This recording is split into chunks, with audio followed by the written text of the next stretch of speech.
நீதியுள்ள நியாயாதிபதியாம் அருமை இரட்சகர் இயேசு கிறிஸ்துவின் இனிய நாமத்தினாலே இந்த காலை வேளையில் அனைத்து அன்பு உறவுகளுக்கு நெஞ்சார்ந்த நன்றிகளை, வாழ்த்துக்களை, ஸ்தோத்திரங்களை தெரிவித்துக் கொள்கிறேன். இன்றைய திருவசனம் நாகும் 1:2. கர்த்தர் நீதியை சரி கட்டுகிறவர். அன்பு மக்களே, நம்முடைய கர்த்தர் நீதியுள்ளவர், நீதியின் மேல் பிரியப்படுகிறவர், சத்துருக்களுக்கு பிரதிபலன் அளிக்கிறவர்.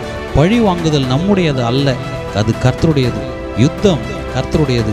நம்முடைய வேலை சும்மா இருந்து தேவ சமூகத்தில் காத்திருந்து ஜெபிப்பது, விண்ணப்பிப்பது. ஜெபத்தை கேட்கிறவர் நமக்கான நீதியை சரி கட்டுவார்.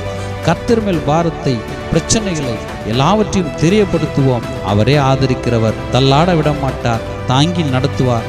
புயல் போன்ற பிரச்சனைகள், சூறாவளி போன்று சொல்லொன்னா போராட்டங்கள் சுற்றி சுற்றி அடிக்கிறதா? இதற்கு ஒரு முடிவே இல்லையா? எனக்கு ஒரு நீதி கிடைக்காதா என்று காலை எழுந்தவுடன் யோசித்து கொண்டிருக்கிற அன்பு உள்ளமே, யோசித்து என்ன பயன்? கவலைப்பட்டு என்ன பயன்? உனக்கு ஒரு புகலிடம் உண்டு, உனக்கு ஒரு கண்மலை உண்டு, உனக்கு ஒரு கோட்டை உண்டு, உனக்கு ஒரு அரண் உண்டு. அவர்தான் இயேசு.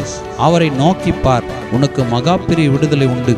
அவரை நோக்கிப்பார், ஜெயம் நிச்சயம் உண்டு, வாழ்வில் முன்னேற்றம் உண்டு. இயேசுவை நோக்கிப்பார், அவரே உனக்கு ஆதரவு. உன் நம்பிக்கை இயேசுவின் மேல் வைத்துப்பார். உனக்கான நீதியை நிச்சயம் சரி கட்டுவார். உன் வாஞ்சைகளை நிறைவேற்றுவார். நீ எதிர்பார்க்கும் முடிவை சீக்கிரமாய் கர்த்தர் அருள் செய்வார். ஆமென்.